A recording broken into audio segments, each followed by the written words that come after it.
नमस्कार साथियों, स्वागत है आप सभी का वाईफाई स्टडी 2.0 पर। मैं हूं अंकित अवस्थी। आप हैं मेरे साथ में एक ऐसी सूचना के साथ जिसके लिए आपको गर्व होगा। गर्व इस बात का कि भारत ने स्वदेशी रूप से निर्मित अपना एक हेलीकॉप्टर भारतीय वायुसेना को संभला दिया है। कहां हुआ, कब हुआ, तो इसके लिए कहना इतना ही पर्याप्त होगा कि राजस्थानियों ने प्रचंड हेलीकॉप्टर को पधारो हमारे देश से आमंत्रित कर लिया है। आइए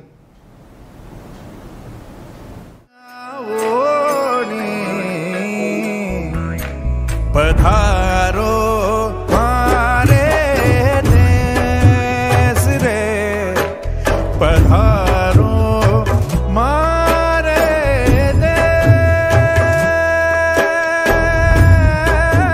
रे, पधारो हमारे देश रे। 3 तारीख के दिन यानी कि कल भारतीय वायुसेना को जोधपुर एयरबेस पर राजनाथ सिंह जी के द्वारा सौंप दिए गए HAL द्वारा निर्मित प्रचंड हेलीकॉप्टर। यह हेलीकॉप्टर जो कि 1 मिनट में 750 गोलियां दागने की क्षमता रखता है, उन्हें भारतीय वायुसेना को सुपुर्द कर दिया गया। आप देख सकते हैं कि ये पूरे अखबारों के अंदर, देश भर के अंदर सुर्खियों में लंबे समय से जमा हुआ है। यह हेलीकॉप्टर देश की सुरक्षा के अंदर किस प्रकार कामयाब होगा, इसका अंदाजा इस बात से लगाया जा सकता है कि यह रेगिस्तान की तपती गर्मी हो या फिर हिमालय की जमती बर्फ, इन दोनों ही जगह पर बेहतरीन तरीके से विद बेस्ट एफिशिएंसी अपना वर्क डिलीवर करने की क्षमता रखता है। तभी तो इसे भारतीय वायुसेना ने प्राप्त करने के लिए कईयों साल का इंतजार किया है। बहुत सारे अमेंडमेंट, बहुत सारे सुधार और अंत में भारतीय वायुसेना को स्वदेशी निर्मित हेलीकॉप्टर मिलकर तैयार हुआ है। ये आप देख सकते हैं कि यह हेलीकॉप्टर है जिसको विधिवत रूप से बिल्कुल वही स्वास्तिक का निशान, माला पहनाकर इसका भारतीय वायुसेना में स्वागत हुआ।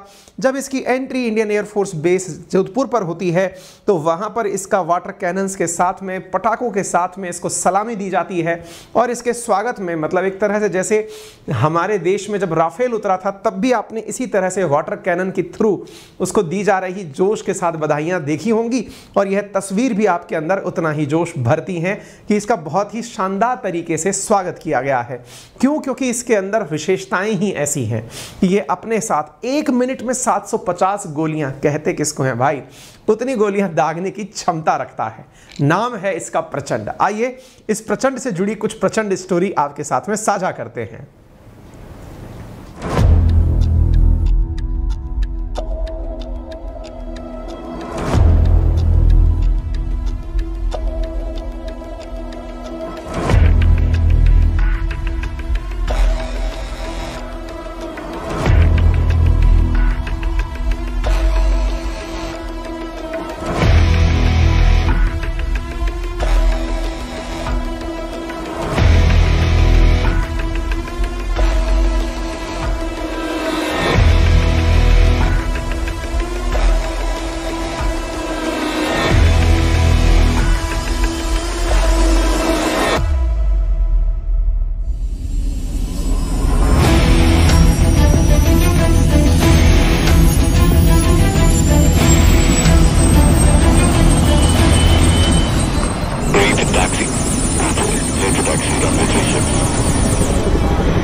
Weapons hot. Fire.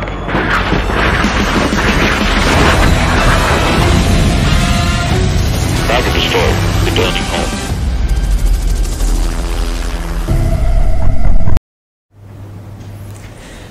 गोलियां दागते हुए अपने टारगेट को नष्ट करते हुए जो सैंपल आपने अभी देखा वही था प्रचंड। आइए साथियों आगे बढ़ते हैं। राजनाथ सिंह देश के रक्षा मंत्री जी के द्वारा इसके अंदर जोधपुर में जब इसको शामिल किया गया, एक सेरेमोनियल तरीके से इसे रक्षा मंत्री के द्वारा इंडियन एयरफोर्स को सौंपा गया। इंडियन एयरफोर्स को सौंपने के साथ साथ यहां पर रक्षा मंत्री ने हेलीकॉप्टर में बैठ करके एक शॉर्ट राइड भी ली, यानी कि इसके साथ बैठकर यात्रा भी की। यह अपने आप में काफी मोरल बूस्टर वाला होता है, यानी कि जब आप अपने एयरफोर्स के जवानों के साथ या फिर किसी भी रक्षा जब रक्षा से संबंधित नेता या प्रधानमंत्री जैसे डिग्निटरीज अपने प्रोडक्ट पर विश्वास दिखाकर साथ में उड़ते हैं तो यह निश्चित ही हौसला बढ़ाने वाला होता है। तभी आपने रक्षा मंत्री या फिर राष्ट्रपति या प्रधानमंत्रियों को इस तरह की चीजें करते हुए देखा होगा, क्योंकि ये रक्षा क्षेत्र में एक बहुत ही हौसला अफजाई का तरीका माना जाता है। ठीक है, तो आपने ये देखा कि इंडियन एयरफोर्स ने indigenously made light combat helicopter को मंडे को प्राप्त कर लिया है। दुर्गा अष्टमी के दिन यह पूरी तरह से सेरेमनी की गई। 143वीं हेलीकॉप्टर यूनिट के अंदर इसे शामिल किया गया है, जो कि इंडियन एयरफोर्स की है। ठीक है, यहां पर जो यंग पायलट्स थे वो इसे प्राप्त करके बहुत ज्यादा खुश थे। यहां पर एक फेमस कोट जो है वो कही गई, जो कि मोहम्मद अली जिन्ना के द्वारा कभी यूज की गई थी। सॉरी, मोहम्मद अली जो बॉक्सर हुआ करते थे, जिन्ना नहीं, मोहम्मद अली जो फेमस बॉक्सर थे, उनके द्वारा कहा गया कि all I can say is this machine flies like a butterfly. ये उड़ती तो बिल्कुल तितली की तरह है, लेकिन डंक मधुमक्खी की तरह मारती है। ये जानकारी अपने आप में पर्याप्त है कि यह हेलीकॉप्टर अपने द्वारा बहुत सारी सुविधाओं से लैस है। इसको बनाने के लिए बहुत सारे सुझाव बहुत लंबे समय से आमंत्रित किए जा रहे थे।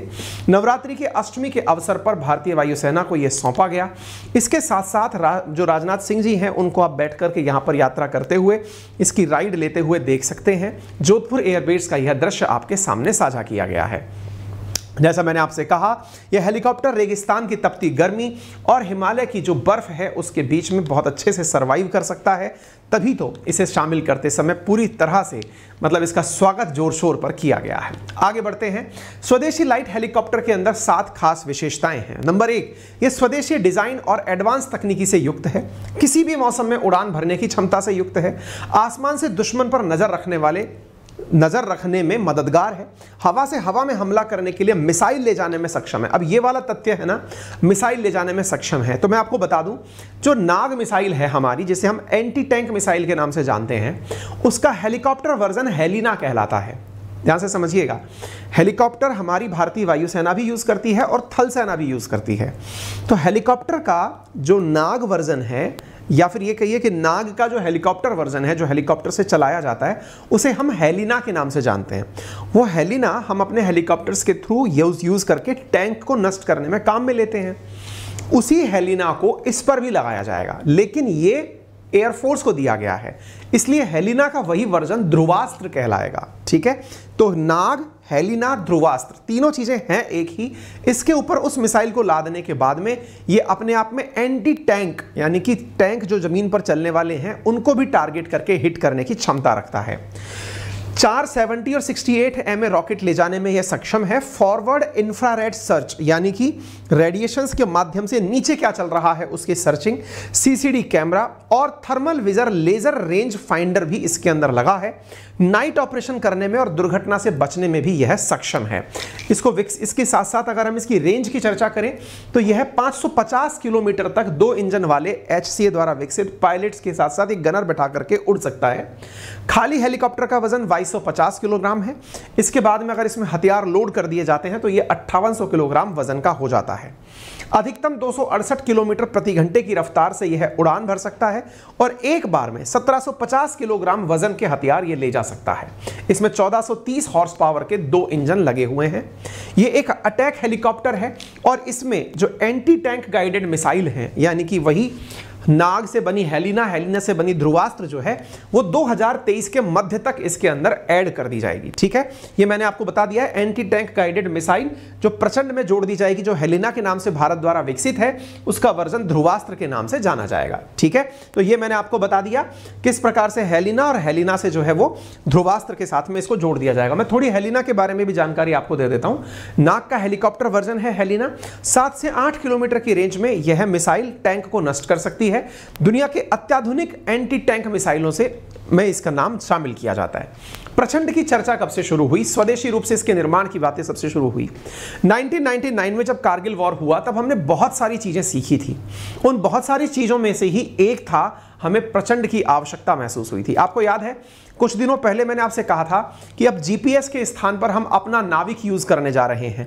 उसके पीछे का भी बड़ा वजह कारगिल युद्ध था, जब अमेरिका ने हमें दुश्मन जो कहते हैं ना, देखिए बहुत ही इंटरेस्टिंग स्टोरी है इंडिया के डेवलपमेंट की, कि हम लोगों ने अपनी गलतियों से बहुत सबक लिया है। हम व्यवहारिक लाइफ में भी अगर हम अपनी गलतियों से सबक लेने लग जाएं तो हम इतने ताकतवर हो जाएंगे, हम व्यक्तिगत रूप से ताकतवर हो जाएंगे यदि हम अपनी गलतियों से कुछ सीखना शुरू कर दें, गलतियों से कमियों को दूर करना सीख दें, तो निश्चित ही हमारी बहुत बड़ी रीच बन जाएगी। आप विचार करिए कि कारगिल युद्ध हम जीत गए थे, लेकिन उसके बावजूद भी हमने अपनी कमियों का अध्ययन किया।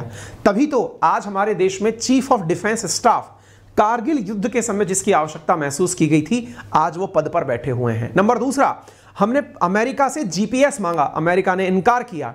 हमने जीपीएस के स्थान पर अपना ही IRNSS विकसित कर लिया, जिसे आज आप नाविक के नाम से जानते हैं, और जल्दी ही हम अपने मोबाइल्स में उसका यूज करेंगे। अगेन ये भारत ने स्वदेशी रूप से निर्मित किया। कहने का अर्थ यह है कि हमने उस युद्ध को जीतकर भी उन कमियों को दूर करने के लिए जो जो कार्य किए वो आज आप सबके सामने हैं। एग्जैक्टली ऐसे ही जो हमारे लिए उस समय दुश्मन जो ऊपर बैठा हुआ था पहाड़ पे, अगर हमारे पास हमारे सैनिक नीचे से चढ़कर के ऊपर उनको मारने जा रहे थे अपनी जान दांव पर लगाकर, अगर हमारे पास उस समय यह हेलीकॉप्टर होता जो पहाड़ी क्षेत्रों में आसानी से टोह लेकर के उन्हें वहीं से वहीं मार देता, तो शायद इस तरह की घटनाएं ही ना हो पाती। तो ये सारी चीजें उस समय की जरूरतें थी, आज हमने पूरी कर ली हैं। हालांकि समय बहुत लगा, क्योंकि देश आर्थिक रूप से इतना भी मजबूत नहीं है कि हर चीज को बस पलक झपकते ही पूरा कर ले, लेकिन फिर भी संघर्ष करते करते हम लोग आज इस बुनियाद तक पहुंच गए हैं। साथियों, आप यहां देख सकते हैं इस हेलीकॉप्टर में हमें जो विशेषताएं चाहिए थी, पहला, ये ज्यादा से ज्यादा वेपन और गोला बारूद ले जा सके, इसमें पर्याप्त फ्यूल हो ताकि अधिक समय तक ये हवा में रह सके, और तीसरा, रेगिस्तान की गर्मी और हिमालय के अंदर जो बहुत कड़ाके की ठंड है उसको यह सहन कर सके। और अल्टीमेटली हमने ये करके देख लिया है। तब 1999 में जिसकी आवश्यकता पूरी हुई, हमने अपने एक्सपर्ट्स के माध्यम से हिंदुस्तान एरोनॉटिक्स लिमिटेड को इसको बनाने की जिम्मेदारी दी। 2004 में पहली बार सेना को बताया गया कि वह अपने यूटिलिटी हेलीकॉप्टर ध्रुव के फ्रेम पर हल्का लड़ाकू हेलीकॉप्टर बनाने पर काम कर रहा है। ऑलरेडी हमारे पास ध्रुव हुआ करता है, उसके ही प्लेटफॉर्म पर हमने यह कार्य करना शुरू किया। 2008 में इसका पहला प्रोटोटाइप बनकर तैयार हुआ। 2011 में फ्लाइट टेस्ट सफल हुआ। 2012 में कई ट्रायल किए गए समुद्र की सतह के ऊपर, लेह के ठंडे मौसम में। आप विचार करिए कि हम अपनी सेना को जब भी कोई चीज सौंपते हैं तो उससे पहले कितने राउंड ऑफ ट्रायल्स चलते हैं, जिसका 2012 में पूरी तरह ट्रायल हो लिया था। 15,800 फीट की ऊंचाई पर जिसे चला के देख लिया था, सियाचिन की ठंड में, रेगिस्तान में, समुद्र के ऊपर जिसका सक्सेसफुल ट्रायल कर लिया था, उसे हमने 10 साल बाद अपने पास इंडक्ट किया है। तभी तो अब ये जैसे ही बनकर तैयार होगा ना, हमारी साथ में इंडक्ट हुआ है, इतने ही दिनों में आप देख लेना दुनिया भर से हमारे पास ऑर्डर्स आने शुरू हो जाएंगे। लोग इसको मंगवाने के लिए लाइन में खड़े हो जाएंगे, क्योंकि हम अपनी सेना के साथ कोई कॉम्प्रोमाइज नहीं करते। अगर करते तो हम 2012 में ही इसे शामिल कर लेते। आपने देखा होगा अभी कुछ दिनों पहले मैंने INS विक्रांत के बारे में बताया था। विक्रांत बन रहा है, ट्रायल चल रहा है, प्रधानमंत्री ने सुपुर्द कर दिया, उसके बावजूद भी उसका एक फाइनल ट्रायल होगा। यानी मल्टीपल ट्रायल्स के बाद हम अपनी चीजों को इंडक्ट करते हैं, ताकि वॉर टाइम में हमें कोई कैजुअलिटी ना उठानी पड़े, हमारे सैनिकों की जान सर्वोपरि रहे। इसको ध्यान में रखते हुए इस कार्य को जब किया गया तो 2012 के बाद से आप देख सकते हैं 2019 में हमारे इस हेलीकॉप्टर के ऊपर हमने वेपन का ट्रायल किया 2019 में कि चलो वेपन चला के देखते हैं। फिर कोविड-19 आया, हिंदुस्तान एरोनॉटिक्स लिमिटेड जो डेवलप कर रहा था उसका कार्य थोड़ा हिट हुआ, फिर भी ये कार्य काम रफ्तार पकड़ता गया, और आज स्थिति ये है कि हमारी एयरफोर्स को हमने ये सौंप दिया है। और मजेदार बात ये है कि हम आने वाले 8 साल में 150 हेलीकॉप्टर सुपुर्द करने वाले हैं। आप देखिए, हमारे पास हेलीकॉप्टर की जरूरत 150 की 160 की है, वायुसेना के लिए 65 हेलीकॉप्टर की जरूरत है, और थल सेना के लिए 95, और देश अपने ही स्वदेशी रूप से निर्मित इन हेलीकॉप्टर्स को परचेज करने जा रहा है। HAL एक साल में 30 हेलीकॉप्टर बना सकता है, और इस प्रकार से हमारे 8 साल के अंदर हमारी सारी आवश्यकताओं की पूर्ति धीरे धीरे हो जाएगी। ऐसा नहीं है कि हमारी सेनाओं के पास हेलीकॉप्टर का अभाव है, हमारे पास विदेशी हेलीकॉप्टर्स हैं, जैसे अपाचे जो कि अमेरिका द्वारा आयातित है, MI-24, इसी प्रकार से चिनूक, MI-17, इन सब की अपनी अपनी विशेषताएं हैं, MI-26, चेतक, चीता, चीता, ध्रुव, ये सारी हेलीकॉप्टर्स हमारे पास वर्तमान में उपलब्ध हैं। उम्मीद है कि आप सभी साथियों को जानकारी रोचक लगी होगी। सभी साथियों से इसे जरूर शेयर करिएगा। सेशन में नए हैं तो इसे चैनल को सब्सक्राइब कर लीजिएगा। वीडियो को लाइक करना बिल्कुल ना भूलें। इस कंटेंट की पीडीएफ में अपने टेलीग्राम चैनल अंकित अवस्थी सर, जो कि एक वेरीफाइड टेलीग्राम अकाउंट है, उस पर शेयर कर दूंगा। रेफरल कोड अंकित 10 का यूज करके आप अनअकैडमी पर 10% डिस्काउंट के साथ बहुत ही शानदार कोर्सेज परचेज कर सकते हैं, including UPSC, SSC, banking, state PCS, CAT, MAT, जो भी आपको करना हो वो सारे कोर्सेज अनअकैडमी पर उपलब्ध हैं। आप उन्हें मेरा रेफरल कोड यूज करके कोर्स परचेज कर सकते हैं। यूपीएससी कैटेगरी के अंदर टॉप एडुकेटर्स के द्वारा क्रिएटेड कोर्स आपके लिए प्लस और आइकॉनिक माध्यम से उपलब्ध है। इंडिया के टॉप एडुकेटर्स आपके लिए क्लासेस ले रहे हैं। लाइव और मतलब जब क्लास निकल जाए तो वो रिकॉर्डेड दोनों ही फॉर्मेट में आपके लिए उपलब्ध हैं, और साथ में आप उन क्लासेस को मल्टीपल टाइम, जब तक आपके पास सब्सक्रिप्शन है तब तक देखने की फैसिलिटी रखते हैं। प्लस और आइकॉनिक दो प्रकार के मॉडल हैं। आइकॉनिक मॉडल के अंदर आपके लिए एक मतलब पर्सनल मेंटर अपॉइंट किया जाता है। कोर्स परचेज करने के लिए आप लोन फैसिलिटी का भी लाभ ले सकते हैं, जो कि 0% इंटरेस्ट रेट पर आपके लिए उपलब्ध कराई जा रही है। फिलहाल के लिए इतना ही। अपना ख्याल रखें। धन्यवाद।